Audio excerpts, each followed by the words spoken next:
자, 사무소 문제를 가고 있습니다. 1번, 사무소는 몇 개 만들어야 된다 그랬죠? 반드시 한 개만 만들어야 한다. 위반하면 1년 징역 1,000만 원 벌금입니다. 두 번째, 법인은 뭐를 설치할 수 있다? 분사무소를 설치할 수 있습니다. 자, 3번 공동사무소 중요 단원입니다.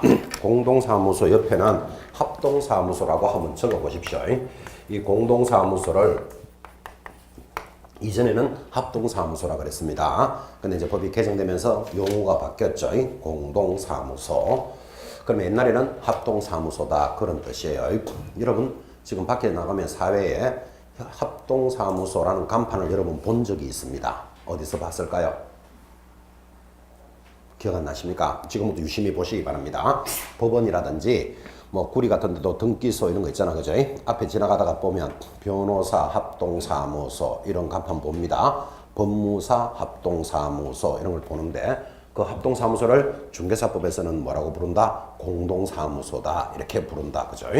자, 그러면 공동사무소는 그림부터 한번 보고 법조문을 가겠습니다. 그림은 이렇게 그립니다. 여러분 안 그려도 됩니다. 공동사무소는 사무소가 하나가 있습니다. 사무소는 몇 개 만들어야 된다? 딱 하나만 만들어야 된다 그랬잖아, 그죠? 하나를 만들어 놓고 여기에 개공사가 중개업을 하고 있겠죠. 자기 직원들을 데리고 일을 합니다. 좀 전에 공부했습니다. 직원들을 뭐라고 부른다? 고용인 그랬잖아요. 자격증이 있으면 소속 공인중개사, 없으면 중개보조원하고 일을 하고 있는데 이 개공사와 친한 개공사가 야, 사무소를 같이 사용하자 하고 들어옵니다. 2명이 돌아도 되고 3명이 돌아도 됩니다.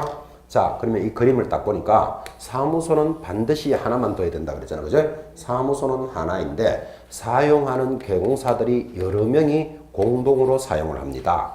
자, 그럼 이 그림이 이해가 됐다면 이렇게 공동사무소를 하면 좋은 점이 무엇일까요? 1번 경비를 절감할 수 있다. 동의하시겠습니까? 여러분 그죠? 나중에 중개사무소를 만드는데 이 사거리, 이 위치에 이 중개사무소가 너무너무 좋아. 그죠? 근데 이 건물의 빌딩에 1층에 들어가는데 만약에 보증금 2천만 원에 월세 500만 원 그러면 그게 부담이 세잖아 사실은. 그죠? 그런데 3명이 같이 하면 부담이 줄어들 수 있잖아요. 이해하시겠죠? 그래서 공동사무소를 만들 수 있는 제도를 만들어 준 겁니다.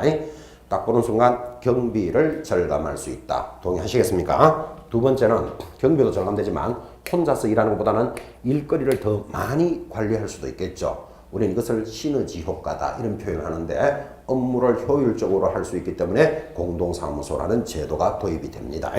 개념을 익히시면서 법조문을 봅시다. 1번.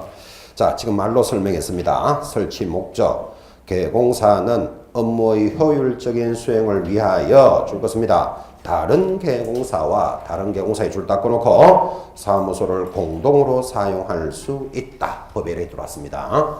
자, 그럼 이것만 가지고도 문제 물을 수 있는 것.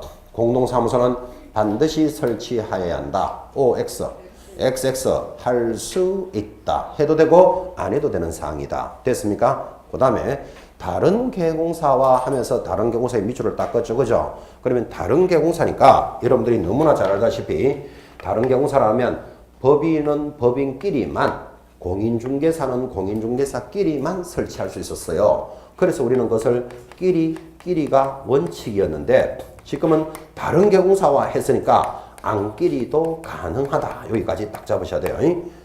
어느 순간 느낌이 왔습니까? 옛날에는 공인중개사는 공인중개사끼리만 설치해야 되고 부층주는 부층육조끼리만 설치했는데 지금은 모두 안끼리도 가능하다.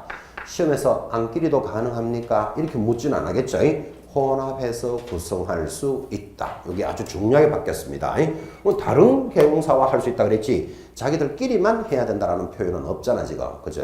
다른 개공사 하나 줄 딱 꺾고 자, 그 다음에 설치하는 방법이 있습니다. 어떻게 만듭니까? 하니까 설치하는 방법 2번 사무소를 공동으로 사용하고자 하는 개공사는 사무소 개설 등록 앞에 1번 달고 또는 사무소 이전 신고 앞에 2번 답니다 하는 때 그 사무소를 사용할 권리가 있는 다른 개공사의 동그라미 승낙서를 첨부해야 한다. 그래서 방법은 2가지를 제시했습니다.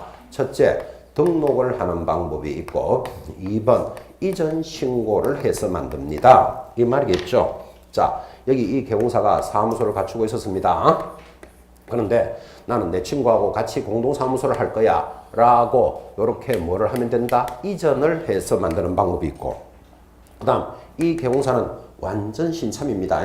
나 시험은 합격은 했지만 혼자서 사무소 차리려니까 좀 무섭다. 그러니까 친구 사무실로 나는 여기로 등록을 하겠다. 그쪽으로 등록을 해서 만들 수도 있다. 됐습니까? 그래서 2명, 3명이 만들어지는 겁니다. 이전하는 방법과 등록하는 방법이다. 이 말을 시험에서는 이렇게 걷겠죠. 공동사무소는 반드시 이전 신고의 방법으로만 설치할 수 있다 하면 X다. 지금 그 얘기 하는 거죠. 그쪽으로 등록할 수도 있다. 그래서 여러분 여기서 하나 배우는 게 있죠. 간접적으로 배우는 거. 중개사무소는 아까 겸업에 제한이 없다. 들으셨죠? 개인은. 그죠? 중개사무소를 하면서 법무사업을 해도 되고 중고자동차 대리점업을 해도 되고 겸용의 제한도 없지만 혼자서만 이 사무소를 쓰라는 법도 있다 없다? 없어요. 같이 사용할 수 있잖아 저렇게. 그죠? 그래서 공동사무소라는 개념을 익힙니다. 이런 말들을 다 알았다면 크게 묻습니다. 중개사무소는 1인만이 사용할 수 있다. 이런 말이 들어오면 무조건 XX 공동사무소 가능하잖아 지금. 그죠? 이런 것들을 간접적으로 익히셔야 돼요. 그래서 밖에 나가면요. 법무사를 하는 분들이 법무사를 해보니까 자기들이 받는 수입은 등기해주고 받는 수수료잖아. 그죠? 근데 등기가 주로 중개사무소에서 일거리를 많이 받죠. 중개사무소에서 이전 등기 이런 걸 의뢰가 다 들어오니까. 가만히 보니까 법무사들은 일은 우리가 다 하는데 돈은 중개사무소가 훨씬 잘 버는 것 같거든. 그래서 법무사들이 중개사 공부를 많이 해요. 왜 그러냐면 법무사업을 하면서 중개업도 하면 훨씬 유리하잖아. 그죠? 특히 법무사들보다도 법무사에 근무하는 직원들이 오히려 중개사 공부 많이 합니다. 실제 그 사람들은 실무자들이잖아. 뭐 서류를 들고 가고 오고 이런 걸 다 하는 사람들이잖아. 그죠? 하다 보니까 쭈구리 일은 내가 다 하는데 재주는 누가 다 부리고 그죠? 돈은 누가 가져가더라? 중개사가 잘 벌더라. 그래서 중개사 공부를 많이 합니다. 특히 올해 19회 시험에 인원이 4만 명 정도 늘었어요. 이번 27회 시험이 평소 한 15만 명 정도 원서를 내는데 이번 원서 접수가 19만 6천인가 4만 명이 늘었어요. 왜 이렇게 많이 늘었지 하고 이렇게 보니까 수도권을 중심으로 부동산 경기가 좀 살아나고 그다음 변호사나 법무사 사무실은 직원들이 많이 응시를 했다. 그런 이야기들이 있습니다. 뭐 확인된 건 아니고 뭐 따라가면서 본 건 아니지만 그래서 여러분들은 그 사무소는 혼자서만 사용해야 된다는 법은 없다는 것도 익히시는 거예요. 그죠? 그래서 등록과 이전 신고의 방법으로 만들어집니다. 그때 이렇게 이제 등록을 하거나 이전할 때는 기존에 사용하고 있는 사람한테 같이 써도 된다라는 뭐를 첨부해야 된다. 성낙서를 제출해야 된다. 뭐 이 정도는 한 번만 들어도 이해되겠죠. 자, 쭉 내려가서 3번 공동사무소 운영의 제한입니다. 자, 운영의 제한 동그라미 해놓고 별표인데 여기서 시험에 잘 들어옵니다. 운영의 제한은 이런 뜻입니다. 자, 지금 이 사람이 중개사무소가 있던 개공사예요. 근데 이 사람이 업무 정지를 받았어. 왜 받았다? 뭔가 위반한 일이 있으니까 업무 정지를 받았겠죠. 당신은 1월 1일부터 5월 31일까지 5개월 업무 정지하고 탁 받으니까 이 개공사가 쭈구리 업무 정지 내렸다고 나 내 친구가 하는 노원에 가서 공동사무소로 갈 거야 하고 이전해서는 된다 안 된다? 안 된다. 그게 그 밑에 제한이라는 말이에요. 지금 이야기는 하지만 당연한 거죠. 업무 정지 받은 자가 이사해가지고 거기서 영업을 할 수는 없다. 그게 제한한다는 뜻입니다. 그런데 업무 정지는 안 되는데 조심할 거. 세 사람이 공동사무소를 지금 하고 있어요. 하고 있는데 이자가 업무 정지를 받았어요. 그러면 나머지 두 사람은 공동사무소 그대로 해도 된다 안 된다? 되겠지. 이런 거는 상식이에요. 그래서 업무 정지라는 말이 나올 때 이 파트를 조심하셔야 돼. 그죠? 한번 읽어봅시다. 밑에 3번에 동그라미 1번. 업무 정지 개공사가 업무 정지를 받기 전부터 사무소를 공동 사용 중인 다른 개공사에게 갈 수는 없다. 2번 업무 정지 중인 개공사가 다른 개공사의 사무소를 공동으로 사용하기 위해서 사무소 이전 신고를 하는 자도 제한하겠다. 됐습니까? 그 개념을 잘 익혀보시기 바랍니다. 자, 공동사무소라는 큰 의미를 따라갑니다. 이 공동사무소를 보시면서 그죠? 여러분 느낌 이런 거 왔으면 좋겠습니다. 우리나라 사람들은 동업은 부자지간에도 하지 마라. 이런 말 들어본 적 있습니까? 왜 동업은 부자지간에도 하지 마라 할까요? 꼭 다툼이 생겨요. 왜? 지분. 지분이라는 게 경비 이런 문제겠죠. 그죠? 부자지간에도 동업을 하지 마라. 아버지와 아들 사이는 얼마나 좋은 사이예요. 그런데도 동업을 하면 말썽이 생긴다. 지금 그 이야기잖아. 그죠? 그래서 부자지간에도 동업을 하지 마라. 이제 이런 표현이 우리나라에 있는데 요 지문을 잘 들어보면 공동사무소는 자, 혼자서는 이 사무소를 못 얻을 수 있지만 여러 명이 힘을 합치면 얻을 수도 있겠죠. 그러면 동업의 장점도 있는데 이 공동사무소의 특징은 장소만 같이 사용하지 모든 책임은 각자가 부담해요. 자기가 걸어놔야 될 것, 자기가 걸어놓고, 자기가 보존 가입하고, 자기가 설정하고, 모든 책임은 각자가 부담하게 돼요. 그래서 이 공동사무소는 동업의 장점은 있으면서 책임은 각자가 부담하니까 우리나라 사람들한테 아주 좋아요, 이게. 그래서 여러분들은 지금 이런 공부를 하시면서 나도 졸업해서 나가면 공동사무소를 한번 설치해 봐야지, 이런 것도 한번 생각해 볼 필요가 있습니다. 동업의 좋은 점은 가져가면서 책임은 어떻게 된다? 각자가 부담하는 거예요. 우리나라 사람 체질에 맞다, 그 말이에요. 자, 그럼 이제 수업할 때마다 제가 이런 말을 간접적으로 많이 했는데도 불구하고 지금 졸업생들이 나가서 공동사무소를 많이 설치했다, 안 했다? 거의 안 했습니다. 여러분 나가서 유심히 보시면 공동사무소를 유지하는 곳이 잘 없어. 그러니까 들을 때는 잘 들었고 시험에도 잘 나오는 건데 왜 현장에 나가서는 공동사무소를 안 합니까? 제가 졸업생들한테 이렇게 한번 물어보니까 그런 말을 하더라고요. 아, 이게 이론상으로는 여러 사람이 같이 함으로써 업무의 시너지 효과도 있고 경비도 절감하고 좋을 거라고 봤는데 우리 중개업의 특징은 자, 어떤 사람이 아파트를 하나 팔아주세요 라고 의뢰가 들어오면 같이 일을 해가지고 빨리 팔아주게 되면 서로 성과가 나왔어, 이렇게 좋아져야 되는데 팔아달라는 사람이 오면 이 물건을 가지고 팔아줄 사람이 갇힌 사람이고 물건 가지고 도망갔다, 막 이런 표현이 많이 일어난다. 이 중개업은 이런 모습이 있어서 같이 하는 게 문제가 있더라, 이런 이야기를 많이 하더라고요. 그래서 지금 현실적으로는 공동사무소를 많이 안 만든다 그러더라고요. 그래서 제가 그랬죠. 공동사무소를 할 때는 같이 구성원들이 신뢰성이 있어야 된다, 없어야 된다? 있어야 되죠. 서로 믿고 해야 되잖아. 그걸 안 믿고 하니까 그런 문제가 생긴다고. 데리고 오라는 손님은 안 데리고 오고 내 물건 가지고 갔다, 뭐 이제 이런 이제 분쟁이 자꾸 생기는 거예요. 그래서 공동사무소를 설치할 때는 신뢰성이 있어야 되는데 신뢰성이라는 게 지금 공부하고 있을 때 이때 이해관계가 별로 없을 때부터 신뢰가 쌓여야 되지. 졸업해가지고 현장에 나가서 야 이제 우리끼리 뭐 서로 믿고 한번 해보자 이래가지고는 잘 안 된다고, 분쟁이 생기니까. 그러니까 공부하고 있을 때 이해관계가 없을 때 니도 공부 잘하고 나도 잘해서 합격하자 이럴 때가 이해관계가 없을 때잖아, 그죠? 이때부터 신뢰는 서서히 쌓아야 돼요. 공부 같이 하다 보니까 이제 커피 혼자서 홀랑 마시고 갔다 그럼 저하고는 공동사무소 안 해 이래 되잖아 지금, 그죠?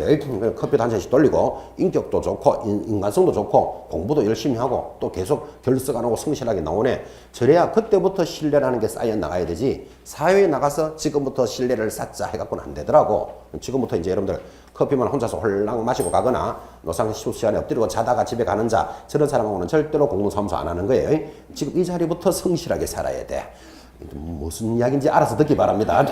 다음 시간부터 커피 막 돌아다니겠죠, 이제. 커피 막 돌아다니고. 신뢰라는 것은 이해관계가 없을 때부터 쌓여 있어야 돼요. 나가서 지금부터 신뢰하자 이렇게 갖고는 안 되더라고, 그죠? 이런저런 사정으로 현장에서는 공동사무소가 잘 안 되더라, 그 이야기를 해봅니다. 자, 넘어가서 이번에는 사무소 이전의 문제로 접어듭니다. 사무소 이전도 현실적이기 때문에 중요한 거예요. 자, 현실적이라는 말은 이런 뜻입니다.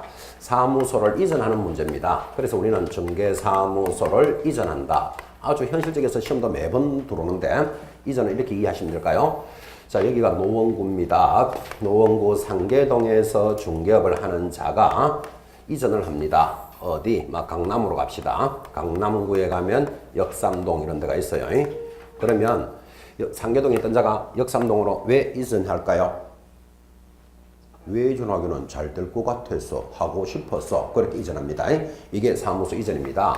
자, 근데 이럴 수도 있나요? 노원구 상계동에 있던 자가 노원구에 가면 중계동이라는 데도 있어요. 이쪽으로도 이전하는 수도 있겠죠. 그럼 이것을 관할구역 외로 이전도 있지만 관할구역 내에서도 이전하는 거예요.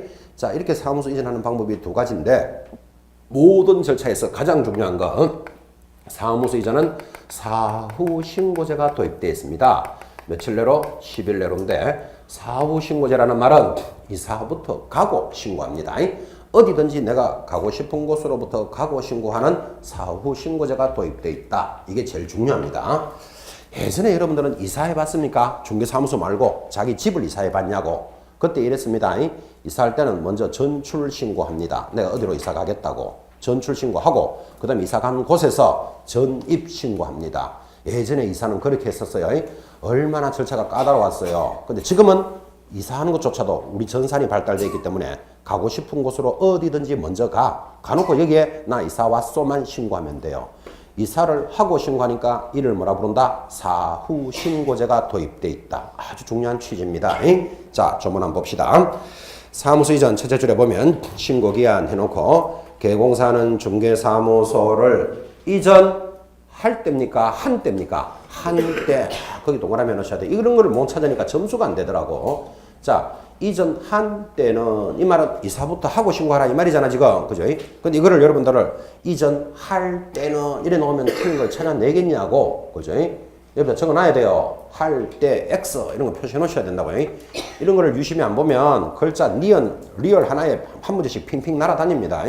그래서 우리 중개사법은 그렇다 그랬잖아요. 내가 1번부터 10번까지 안다고 찍었는 게 다 틀립니다. 안다고 찾는 게. 그래서 소나기가 촥촥촥촥촥 온다니까요. 분통 터진다 그랬잖아. 그죠? 여러분 민법이나 공법, 뭐 학계론 이런 건 과목이 크기 때문에 큰 과목들은 여러분이 틀려도 억울하네. 왜? 내가 몰랐으니까 틀렸다고 인정을 한다고. 근데 중개사법은 다 안다고 찍은 것마다 따라가면서 다 틀린다고. 그죠? 그러니까 분통 터진다 그러잖아. 그죠?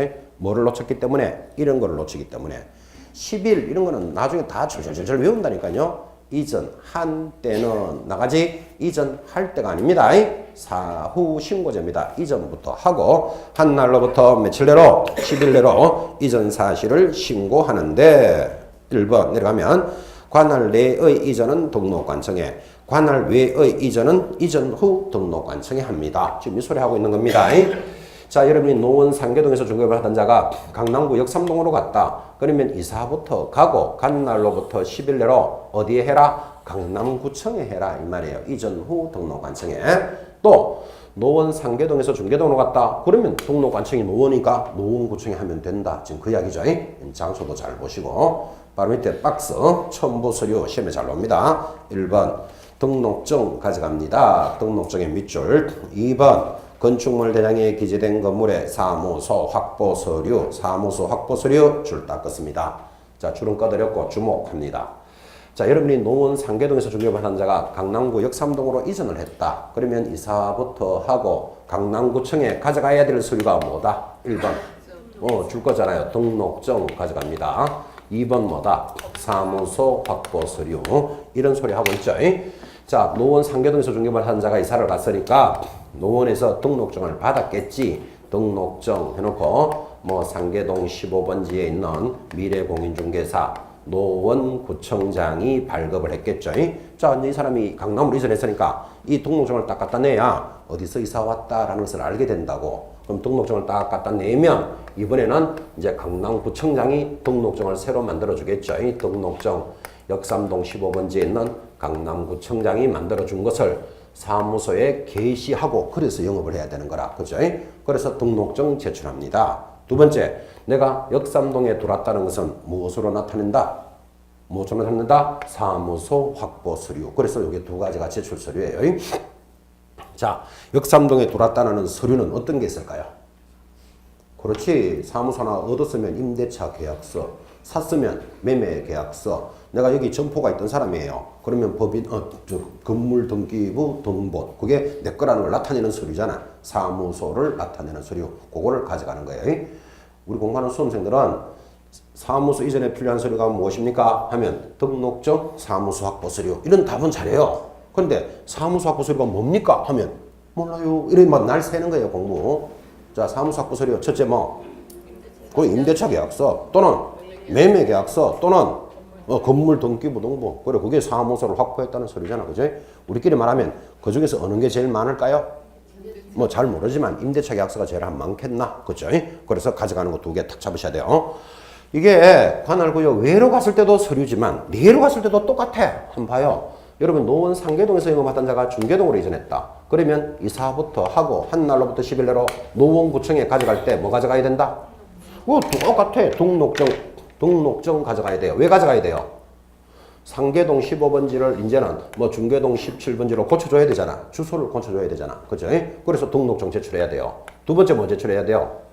중계동에 들어왔다라는 사무소 확보 서류. 아, 그래서 관할구역 외로 가거나 내로 가거나 날짜도 똑같고 절차도 똑같고 서류도 똑같아. 그죠? 근데 뭐가 차이 하나 나는 거 보이십니까? 여기는 등록증을 제출하면 노원구청장에서 뭘로 바뀐다? 강남구청장으로 바뀌어서 나가잖아요, 지금. 그럼 바뀌어서 나가니까 등록증 재교부가 일어난다. 이런 말이 나와요. 근데 여기는 상계동에서 중계동 갔을 때는 주소만 바꿔서 나가니까 노원구청장은 바뀐다? 안 바뀐다? 안 바뀌잖아. 그래서 이때는 뭐가 일어난다? 기재사항을 변경해준다. 맞잖아. 주소를 바꿔주잖아, 지금. 그죠? 그리고 노원구청장은 똑같이 들어오겠죠. 요 기재사항 변경이 일어나는 거예요. 자, 그럼 여기까지만 해놓고도 시험에 이렇게 걸겠죠. 사무소를 이전하면 반드시 등록증 재교부가 일어난다. O, X. 밖으로 갔을 때는 재교부가 일어나지만 안에서 이전했을 때는 뭐 기재사항만 변경한다. 되겠습니까? 이런 컨트롤 이렇게 익혀 나가십니다. 그런데 오른쪽에 보십시오. 이제 뭐 분사무소 이전 이런 거는 참고로 하되 거기 행정처분이 들어오는데 행정처분 들어오는데 빠졌구나. 뭐 기본서에서는 다 들어오겠지만 임무서에서 빠졌는데 거기 43페이지 오른쪽 페이지입니다. 여러분 거기 4번에 분사무소 이전 있죠? 그 1, 2 제일 밑에 빈칸에다가 참고 펴놓고 하나 적어요. 위반시, 그러니까 사무소 이전에 대해서 위반했을 때 거기 휴업 폐업이라는 제목 바로 위에다가 적습니다. 위반시 해놓고 100만 원의 과태료입니다. 위반시 100만 원짜리 과태료 적었습니까? 어째 그래 작게 적어가지고 잘 보이겠나? 크게 안 적고 좋다. 하여튼 위반시 얼마? 100만 원짜리 과태료예요. 자 다시 주목. 사무소 이전 들으셨죠? 이사부터 하고 한 날로부터 10일 내로 이전 후 등록관청에 이런 서류를 가져간다. 이 관할구역 내에서도 이전부터 하고 10일 내로 이런 서류를 가져간다. 이렇게 이제 이전에 대해서 공부했는데 이를 위반했다. 위반 시 제재가 뭐라고요? 100만 원짜리 과태료인데 이 100만 원짜리 과태료 중에서 시험에 제일 잘 나와요. 이게 현실적이기 때문에 그래요. 그래서 100만 원짜리 과태료를 지금 메모했습니다. 자, 100만 원짜리 과태료 적었습니까? 적고는 100만 원짜리 밑에다가 노래 제목을 하나 적습니다. 100만 원 밑에는 이, 보, 개, 문, 표, 반납, 휴 적어 놓습니다.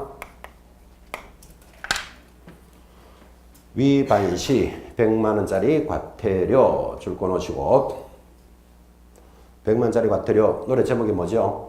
이, 보, 개, 문, 표, 반납, 휴까지 적었습니다.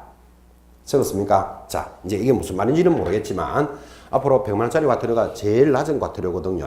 여러분 500만 원짜리 과태료 1년에 2천만 원짜리 뭐 3년에 2천만 원짜리 이런 이제 형벌이 따라 들어오는데 처음 공부할 때는 제일 어려워요. 뭐는 100만 원짜리, 뭐는 500만 원짜리 막 이러면 헷갈리죠. 그죠? 근데 일정한 공부가 되면 이 단원에서 시험 나올 때가 점수 따기가 제일 좋아요. 그래서 벌칙에 대해서 물을 때는 무조건 점수 팍팍팍 받아가는 거예요. 단순 암기로 기억하기 때문에. 그래서 지금부터 시작하는데 100만 원짜리 과태료는 나올 때마다 노래 제목이 뭐다? 이, 보, 개, 문, 표, 반납, 휴 이렇게 기억한다고요. 그래서 여러분 느낌으로는 문표 반납 안 하면 100만 원이네 이러면서 이 지문을 익혀놓는 거예요. 자, 이렇게 노래 제목을 잡았으면 이제부터 가사를 알아야 되겠지, 그죠? 가사는 나올 때마다 할 테니까 이 하나만 동그라미예요. 이가 뭘까요? 그렇지, 지금 하고 있잖아. 이전 신고 위반하면 100만 원짜리다. 그 뜻이에요. 그래서 이렇게 해서 하나씩 익혀 나갑니다. 그러니까 100만 원짜리 과태료는 나올 때마다 이렇게 공부하니까 수업 시간에만 충실하게 들어도 별도로 벌칙은 암기 안 해도 된다고. 저절로 머리 남도록 하겠다. 그죠? 기본 점수는 가게 할 거예요. 결석만 잘 하지 마라 그랬잖아. 그죠? 자, 다시 다 정리해서 100만 원짜리 과태료 노래 제목이 뭡니까? 이, 보, 개, 문, 표, 반납, 휴. 자, 이 중에서 가사 하나만 알자고요. 이가 뭐다? 지금 하고 있잖아. 이전 신고 위반은 100만 원짜리다. 하나만 기억해요. 그리고 잊어버려도 좋아요. 시험 칠 때까지 계속 반복할 거니까. 4번 휴업 등에 관한 사항입니다. 제목 하나에 한 문제입니다. 그래서 4번에 1번 내려오니까 밑줄 한번 꺼보십시오. 휴업, 폐업 등의 신고 의무라는 게 보입니다. 자, 이것도 현실적입니다.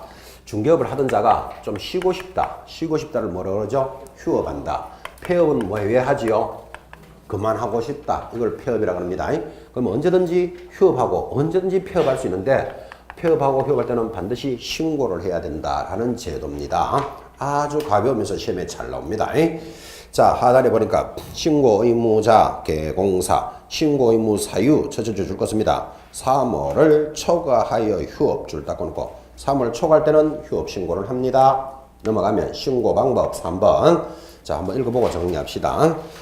신고서에 등록증을 첨부하여 등록증 첨부해 줄 거고 등록관청에 언제까지 신고합니까? 미리 신고해야 한다. 미리 신고해 동그라미. 단 휴업한 중개업을 재개하고자 하거나 휴업기간을 변경하고자 하는 경우에는 등록증을 첨부하지 아니하며 전자문서에 의한 신고도 가능하다.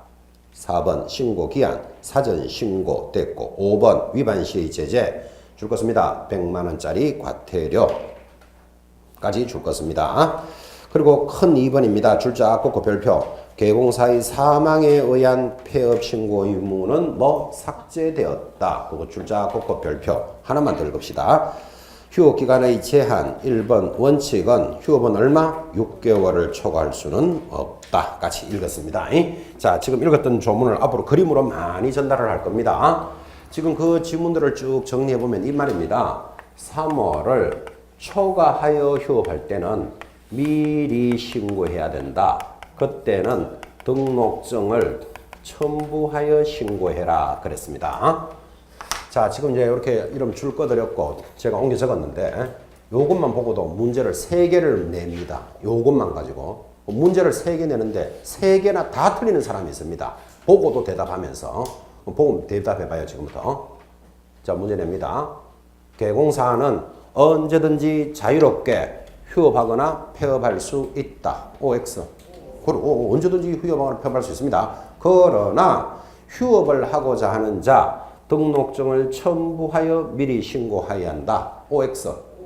XX. 뭐 때문에 3월 초과라는 말이 빠졌어요. 휴업할 때마다 신고하는 거 아니에요. 그래서 그림 잘 보라고요. 우리말로 하면 한두 달은 막 놀아도 된다고 됐죠. 그래서 계속 3월 초과할 때는 미리 신고하라 그랬다고. 됐습니까? 첫 번째 하나 주의할 것. 두 번째, 3월을 초과하여 휴업하고자 하는 자는 등록증을 첨부하여 3일 전까지 신고해야 한다.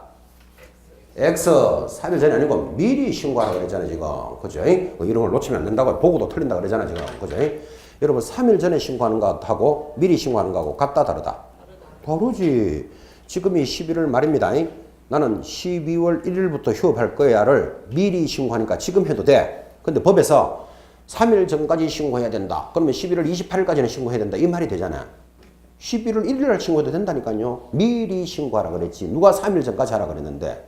되겠습니까? 그래서 3일 전 이 말을 하면 틀려요. 이게 3자가 보이기 때문에 그런 문제에 걸려든다고 여러분들이. 그죠? 미리 신고합니다. 미리. 마지막으로 이렇게 신고를 할 때는 등록증을 첨부하여 신고하니까 신고하는 방법이 나타나겠죠. 세월이 어떤 세월인데 여러분 직접 가서 하는 것을 뭐라 그런다? 방문신고. 인터넷으로 하는 것을 전자문서로 신고한다 그래요.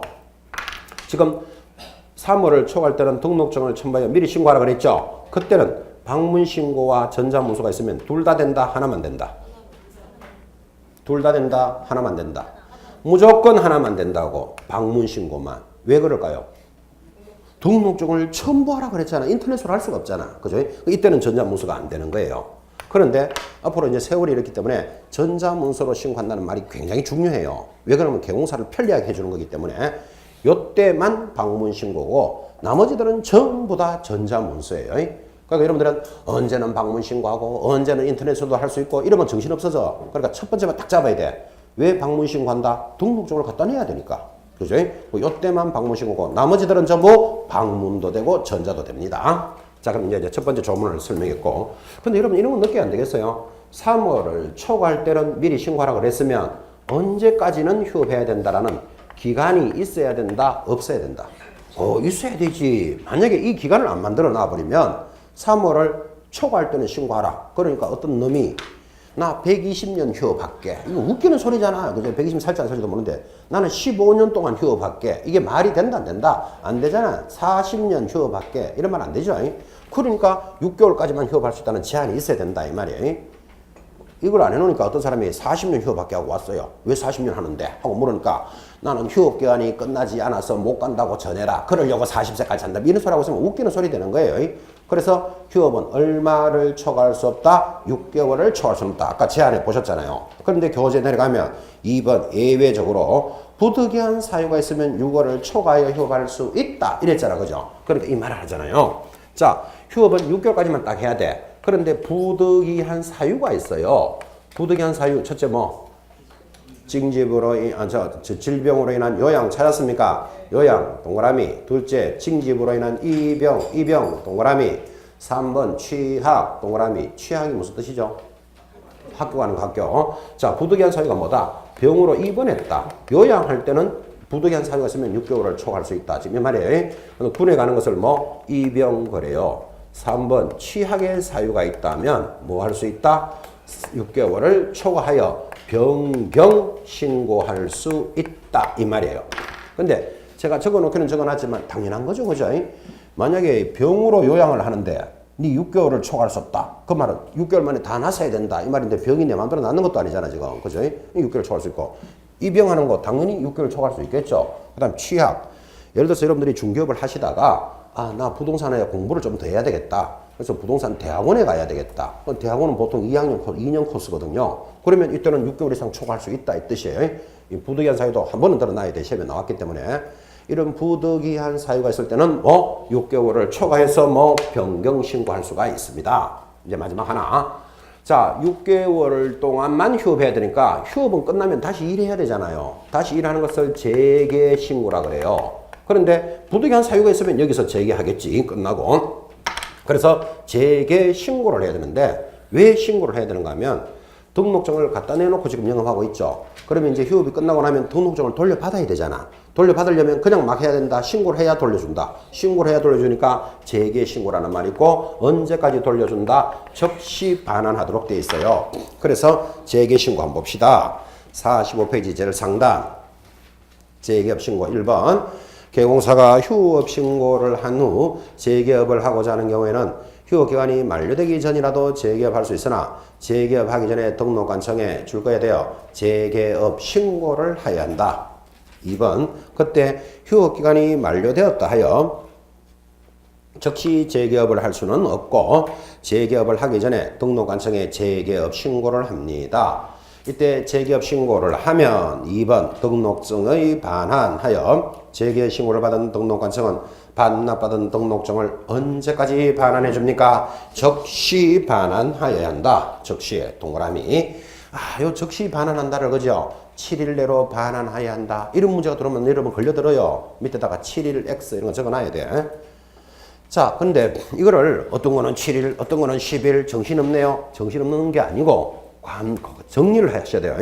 지금 재개 신고는 왜 한다 그랬죠? 재개 신고를 왜 한다? 등록증을 돌려받으려고 신고한다 그랬잖아. 근데 법에서는 언제까지 돌려준다? 적시 반환하잖아. 그죠? 이거를 7일, 10일, 5일 들어오면 무조건 틀려요. 왜? 7일 내로 반환한다. 이 말은 7일 동안 안 돌려주면 이 사람 7일 동안 일 못한다는 말이 된다고. 지금 휴업이 끝났으면 바로 일해야 되는데 이거를 7일 만에 반환한다. 5일 만에 반환한다는 것은 있을 수가 없는 이야기예요. 됐죠? 개념을 잡아야 되지. 이게 한 번은 7일로 나오고요. 한 번은 5일로 나오고요. 이런 소리하고 있으면 안 된다. 이 말이지. 그죠? 언제까지 반환해 줍니까? 적시 반환해야지. 그 사람이 적시 일할 수 있도록 만들어줘야 되잖아. 지금. 그죠? 그래서 적시 반환합니다. 자, 이렇게 이제 적어놓고 보니까 휴업에 관련되는 신고가 3개가 보이죠? 제일 첫 번째는 미리 신고해야 한다. 부득이한 사유가 있으면 변경 신고할 거고, 부득이한 사유가 없으면 신고 안 하겠지 뭐. 그 다음에 부득이한 사유가 있었거나 없었거나 끝나고 나면 무조건 뭐는 해야 된다? 재개 신고는 해야 돼요. 그 신고가 3개가 보이는데 첫 번째 신고는 반드시 무슨 신고만 해야 된다? 방문 신고만 할 수밖에 없어. 그러면 나머지 것들은 전부 다 뭐도 된다? 직접 가서 방문해도 되고 전자문서로도 되는 거예요. 그래서 개념을 딱 잡으셔야 돼요. 그래서 아까 이야기했잖아. 뭐는 직접 가야 되고 뭐는 인터넷으로 되고 이러면 정신없고 첫 번째는 방문 신고. 나머지는 전부 다 방문해도 되고 전자문서로 해도 됩니다. 자, 이렇게 해놓고 나니까 이제 센스 있는 분은 뭔가 좀 이상한 게 느낌이 와야 돼요. 이게 법이 잘못 만들어지는 건데 여러분 이 법이라는 것도 사람이 만드는 거잖아. 그죠? 사람이 만들다 보니까 살짝씩 잘못 만들어지는 게 보이는 거예요. 어떤 건가 하면 아까도 했지만 재개 신고는 왜 한다 그랬죠? 등록증을 돌려받으려고 신고한다 그랬잖아요. 돌려받으려면 전자문서로 된다 안 된다? 안 되잖아. 가서 받을 수밖에 없잖아. 그래서 방문 신고할 수밖에 없는데도 불구하고 요거를 전자문서로 된다라고 적어놨어. 법에서 잘못 만들었기 때문에 그래요. 자, 그러면 여러분이 법을 잘못 만들어진 것을 찾아내는 사람들이다. 법대로 공부해야 되는 사람들이다. 법대로 공부해야 되는 사람이에요. 그럼 제가 이런 이야기를 왜 하는가 하면 여기 살짝 잘못 만들어졌지만 이게 전자문서로 신고할 수 있다는 걸 알아놔야 된다고 시험에 나오기 때문에. 그죠? 그래서 우리 이런 말 합니다. 악법도 법이다. 이런 말 들어봤나요? 악법도 법이기 때문에 지켜야 돼. 악처도 처다. 이런 말 들어봤습니까? 악처도 첩니다. 이 좋은 처만 처가 아니고. 그죠? 악처도 처듯이 악법도 법이다. 이런 말이 나온다고. 법을 공부할 때는. 설사 잘못 만들어졌더라도 법은 지켜야 되는 거기 때문에 그래요. 살짝이 보면 법이 좀 잘못 만들어졌다라는 걸 느낌이 오지만 여러분은 법을 평가하는 사람 아니라 그랬잖아요. 그죠? 법대로 공부해야 돼. 그런 이야기를 왜 하는가 하면 그래서 이거 특히 전자문서로 된다는 걸 잘 보라고 이야기하는 거예요. 자, 그러면 언제는 전자, 언제는 방문, 정신없는 소리 하지 마라 그랬죠. 첫 번째는 무조건 방문 신고. 나머지는 방문도 되고 전자도 된다. 딱 정리하는 거예요. 앞으로 부동산 거래 신고하고 등등이 많이 나와요. 그때도 전부 다 세월이 좋은 세월이기 때문에 인터넷으로 다 할 수 있어요. 그런데 반드시 가야 되는 것들이 몇 개 딱 있다고. 그런 것들을 시험에서 묻는다고. 첫 번째 하나 나왔잖아요. 휴업 신고는 반드시 가서 해야 돼. 그죠? 방문 신고. 자, 그래서 이제 휴업 폐업에 관한 이야기가 지금 진행이 되었고 전문을 전체를 보셨는데 좀 이상한 합니까? 제목은 휴업 폐업 신고라고 해놓고 전부 휴업에 관한 이야기만 하고 있잖아. 폐업 이야기는 안 하고 있잖아. 그죠? 근데 폐업 이야기는 안 하는 것 같지만 사실은 조문 안에 다 포함이 돼 있어요. 무슨 말인가 하면 자, 휴업은 3월을 초과 휴업할 때는 미리 등록증을 첨부하여 신고해야 된다. 이래 나가잖아. 그죠? 폐업도 마찬가지예요. 폐업은 그만두는 거잖아. 그만두는데 3월을 초과해서 그만둘 때는 이런 말이 있을 수가 없어. 그래서 폐업하는 자도 등록증을 첨부하여 미리 신고하는 거예요. 예를 들면 나 12월 1일부터 폐업하겠어. 지금 신고하면 된다고. 미리 신고하라 그랬잖아. 폐업도 똑같이 포함되어 있다니까요. 그때는 뭐를 갖다 내야 된다? 등록증을 첨부해서 미리 신고하는 거예요. 그 다음 폐업한 자는 재개 신고 이런 말 한다 안 한다? 안 하지. 그러니까 이런 건 전혀 관계없으니까 이건 자연스럽게 포함이 되어 있는 거예요. 전부.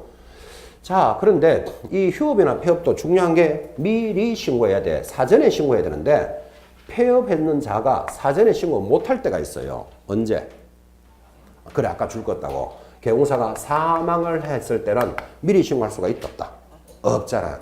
만약에 사망해서 그만두는데 폐업하는데도 미리 신고하라고 법에 돼 있으면 나는 12월 1일부터 죽을게 이래 신고해야 된다고. 지금 말이 안 되는 소리를 하고 있다고 지금. 그죠? 그래서 사망했을 때는 할 수 없이 어떻게 된다? 옛날에는 지체 없이 신고하여야 한다. 그랬는데 이 조문이 어떻게 되었다? 폐지되었다. 이랬다고 아까 줄에서. 그죠? 그럼 이걸 폐지됐다는 걸 안 가르쳐 주면 한 문제 바로 날아가죠. 잘 들어봐요. 개공사가 사망할 수 있죠. 왜 사망하죠? 숨을 안 쉬니까. 제가 그러잖아요. 숨을 안 쉬니까. 그렇죠. 어떤 사람 아파서 그런 사람이 안 된다 그랬어요. 지금 이거 안 아픈 사람 어디 있는데 다 아파도 앉아서 공부하고 이거 다 가르치고 있는데 지금. 그래서 아파서 안 죽어요. 숨만 쉬면 사망해요. 사망하려면 어떻게 하면 된다? 계속 숨만 쉬고 있으면 돼. 하여튼. 그럼 사망 안 해요. 자, 그러면 개공사가 중개업을 하다가 사망하는 수가 있죠. 왜 사망했다? 숨을 안 쉬니까. 그럼 사망하면 예전에는 어떻게 했다고요? 세대를 같이 하는 자가, 세대라는 말은 주민등록표에 같이 있는 자가 이 말이에요. 그 말은 가족이 뜻이죠. 가족이 등록증을 첨부하여 지체 없이 신고해야 한다. 옛날에는 그랬어, 법이. 근데 그 조문이 지금은 삭제가 됐다니까요. 그럼 이 삭제된 조문을 삭제라고 못 들은 사람들은 시험에 이렇게 올립니다. 개공사가 사망하여 폐업할 때는 세대를 같이 하는 자가 등록증을 첨부하여 지체 없이 신고해야 한다. 이렇게 싹 흘러가면 X. X라 그랬잖아. 지금 이미 지문이 폐지됐다고. 그죠? 그런데 이거를 맞다고 본다고요. 그래서 이거 주의하셔야 된다고. 자, 그건 그렇고 왜 사망했을 때는 그러면 신고하는 제도가 폐지됐을까요? 이게 법조문이 인간들 상하라고 안 맞기 때문에 폐지를 하는 거예요. 이게 왜 폐지하는가 한번 잘 생각해 봐요. 사망하였을 때는 세대를 같이 하는 자가 지체 없이 신고해야 한다. 그런 조문이 있었다 그랬잖아. 그죠? 그게 왜 현실하고 안 맞는가 하면 개공사가 중개업을 하다가 사망을 딱 했다. 사망 딱 하면 제일 먼저 뭐부터 해야 될까요? 대체적으로 대답을 이래요. 사람이 딱 죽었다. 사망 신고부터 합니까? 그럼 죽었다 하면 사망 신고하러 갑니까? 이래. 사람이 죽었다 하면 제일 먼저 펑펑 운다. 이래 가야 되잖아요. 지금. 그죠? 펑펑 운다를 다른 말로 장례식 친다. 뭐 이래 가야 되잖아. 그죠? 장례식부터 해야 되지. 죽었네. 신고하러 갑니까? 지금 사망 신고. 아니잖아. 그죠? 그래서 사망을 하면 뭐 장례치고 뭐 하고 하면 한 일주일 작 지나가잖아요. 그래가지고 이제 나중에 신고를 딱 하니까 등록 가능성이 예를 들어서 지체 없이 신고해야 된다는데 왜 일주일 만에 왔어요? 또 어떤 사람은 30만 원에 가는 사람도 있겠지. 죽은 사람한테 충격받아가지고 30만 원에 왔는데 니는 지체 없이 안 왔으니까 100만 원짜리 과태료 매기겠다. 이게 말이 된다 안 된다? 안 돼. 그래서 사망했을 때는 아예 조문을 없애버렸어. 그럼 없앴으니까 그건 무슨 말이죠? 신고 안 해도 된다 이 말이에요. 뭐 때문에 그렇게 만들어놨다고요? 초상치라고. 초상치라고는 이제 제가 해석하는 거고, 그죠? 여러분들 뭘 강조한다? 사망했을 때는 신고 의무는 없다를 지금 강조하고 있는 거예요. 사망하면 제일 먼저 뭐부터 해야 된다? 운다가 아니고, 운다는 우리끼리 아니고 초상친다 이래야 되지. 초상친다. 근데 사람 죽으면 제일 먼저 사망 신고한다. 이건 틀린 말이에요. 죽었다고 바로 신고하러 안 가잖아 지금. 그죠? 그래서 신고 제도 사망했을 때 신고 의무는 삭제됩니다. 그거 기억해 놓으셔야 됩니다. 설명을 굉장히 내가 크게 했다고 지금. 초상치게 하기 위해서 그 조문이 삭제가 됩니다. 있던 조문이. 자, 그리고는 이제 살짝 지나갔는데 제재가 지나갔어요. 무슨 제재가 지나갔는가 하면, 자, 3월을 초과할 때는 미리 신고하라 그랬죠. 근데 한두 달은 막 놀아도 되는데 3월을 초과했는데도 신고 안 하면 이거는 위반이잖아요. 그래서 위반할 때 이거 아까 얼마짜리가 보였다? 100만 원짜리 과태료가 싹 지나갔어요. 지나갔고. 그 다음에 이 제재는 그림으로 두 개가 붙어야 돼. 자, 만약에 여러분이 3월을 초과했는데 신고 안 했다? 그럼 100만 원짜리 과태료 나오겠죠? 만약에 본인은 신고 안 했다? 그럼 100만 원짜리 과태료를 부과하면 어떻게 하겠어요? 어떻게 하기는 내야지 뭐. 다른 방법이 없지 뭐. 질문도 없어 쉬운 거예요. 그리고 본인은 위반했다? 그럼 100만 원짜리 과태료 부과된다 그랬죠? 부과되면 어떻게 한다? 낸다니까. 왜? 100만 원 돈도 아니잖아. 그죠? 시원하게 100만 원 내버려요. 100만 원 내고 그래 나는 계속 신고 안 한다. 그러면 이 법의 취지가 안 맞다고. 그래 돈 100만 원 과태료 매기니까 그래 100만 원 가정에 돈밖에 없다 하고 100만 원 과태료 내버리고 계속 신고 안 한다면 이 법이 안 맞다니까요. 그래서 제재가 하나 더 붙어요. 6개월이 초과되면 영업을 취소할 수 있다. 임의적 취소로 딱 들어가요. 그래서 이거는 뭐 사무소를 문 닫도록 만들겠다고 이렇게 딱 두 개가 제재가 붙는 거예요. 그 임의적 취소, 상대적 취소가 거기 있잖아요. 제일 밑에 44페이지. 44페이지 제일 밑에 보면 위반 시의 제재. 부득이한 사유가 없음에도 6개월을 초과하여 휴업하면 등록을 뭐 취소할 수 있다. 취소할 수 있다를 뭐라 그런다? 임의적, 상대적 취소로 딱 접어든다고요. 그래서 결국은 6개월 동안 신고 안 하고 있다가 적발돼 보면 어떻게 한다? 사무소 문 닫도록 만들겠다. 그 뜻이에요. 이렇게 제재를 가하는 게 맞죠? 원래 3월을 초과할 때는 신고하라 그랬어. 안 하니까 100만 원짜리 과태료예요. 100만 원짜리 과태료를 매기니까 시원하게 100만 원 내버린다니까. 내고는 계속 신고 안 한다면 이 법의 취지가 안 맞더라고. 그래서 이제 6개월이 넘어가면 어떻게 한다? 임의적, 상대적 취소할 수 있다. 점포 문 닫게 하겠다. 그런 뜻이에요. 그래서 이 휴업 폐업에 관한 조문이 그죠? 왜 시험에서 잘 들어오는가 하면 여러분들 밖에 나가보면 그죠? 휴면사무소가 많아요. 휴면사무소가 뭔가 하면 잠자는 사무소예요. 이게 무슨 뜻인가 하면 지금 밖에 나가보면 중개사무소가 다방보다 많다. 혹시 이런 말 들어본 적 있습니까? 있습니까? 중개사무소가 다방보다 많다. 진짜 다방보다 많을까요? 작을까요? 진짜 많아요. 진짜 난 헤아려 봤어요. 길에 큰 길 가다가 그죠? 중개사무소 하나 둘 셋 넷 다방 한 개 이래 가지고 중개사무소가 훨씬 많네를 봤는데 이 다방보다 많다라는 취지가 뭐 때문에 그런가 하면 첫째 잠자는 사무소가 많아요. 무슨 말인가 하면 중개업을 하면 한다고 하고 안 하면 휴업하거나 폐업하라고 법에서 배웠잖아요. 근데 그냥 하는 것도 아니고 안 하는 것도 아니고 사무소를 유지하는 자가 많아요. 특히 부침6조. 왜 그러면 지금 경기가 안 좋다. 그럼 폐업해야 되는데 폐업을 안 해요. 왜 안 하는가 하면 한번 폐업해버리면 다시 못 여는데. 그래서 하는 것도 아니고 안 하는 것도 아니면서 그냥 사무소만 유지해. 그런 사무소가 많아요. 그래서 다방보다 많다라는 소리가 들리고 두 번째는 다방이 요새 별로 없어. 그러니까 중개사무소가 당연히 많지. 여러분 다방 한번 찾아봐요. 얼마나 귀한지. 그죠? 앞에 사람이 통화를 하는데 그죠? 뭐 언제 그 다방에서 만나자 이러면 얼굴 안 찾아와도 50 넘었어요. 그 사람 벌써. 지금 한 3, 40대는 다방이 있는지 없는지도 몰라. 다방이 뭐 하는 데인지도 몰라. 그 다방이 그만큼 없어졌으니까 중개사무소가 많아요. 다방이란 말 들어봤어요? 들어는 봤어? 뭐 가봤어요? 안 가봤잖아. 못 가봤다니까. 20, 30대는 못 가본다니까요. 다방 가봤다 하면 무조건 50 넘었습니다. 그 이야기 하나만 합니다. 다방에서 약속하자, 뭐 다방에서 보자 이러면 50 넘었다 이러면 돼요. 50 넘어가 60 거의 막 적거까지 다 돼가는 사람들이에요. 옛날에 저희들은 다방에서 완전 청춘을 다 보내세요, 완전히. 그랬을 만큼 다방이 많았는데 지금 다방이 없다니까. 그러니까 다방보다 중개사무소가 많지, 그죠? 다방이 첫째 없고, 둘째는 뭐 휴면 사무소가 많다니까 일하는 거 안 하는 것도 많아요. 그래서 요 휴면 사무소를 정리하는 방법이 이거예요. 3개월이 지났는데도 일 안 하고 있다. 그럼 신고해야 되잖아, 지금. 안 하면 100만 원짜리 과태료예요. 근데 6개월이 넘었다? 그러면 이제 사무소 문 닫게 만들겠다. 취소할 수 있다. 요거를 정리하려고 이 법이 만들어져 있어요. 자, 수업은 다 했고, 이제 이 제재에서 또 보면서 또 한 개 있죠. 100만 원짜리 과태료만 나오면 아까 그 교재 100만 원짜리 그거 있잖아요. 44페이지 상단에 5번 100만 원짜리 과태료 찾았나요? 거기 줄 딱 꺼놓고 100만 원만 나오면 노래 적어야 된다 그랬잖아. 뭐라고 적어요? 거기 또 이복의 문표 반납 적어야죠. 나올 때마다 이렇게 적으면서 공부하는 거예요. 이복의 문표 반납 빨리 적어요.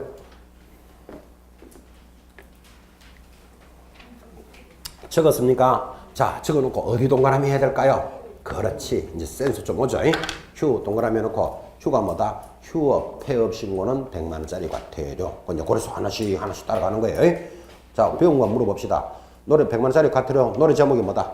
이복의 문표 반납 휴. 그래서 문표 반납 안 하면 100만 원이다. 이렇게 기억을 하면서 앞에 이가 뭐죠? 배웠잖아. 이전 신고 안 하면 100만 원짜리. 지금 하나 배우셨죠? 휴가 뭐다? 지금 하고 있는 거 휴업 폐업 신고 위반하면 100만 원짜리 과태료. 그래서 하나씩 붙여 나가는 거예요. 천천히 따라갈 겁니다. 자, 그다음 이어지는 단원이 인장 등록으로 접어듭니다. 10분 쉬었다가 합시다.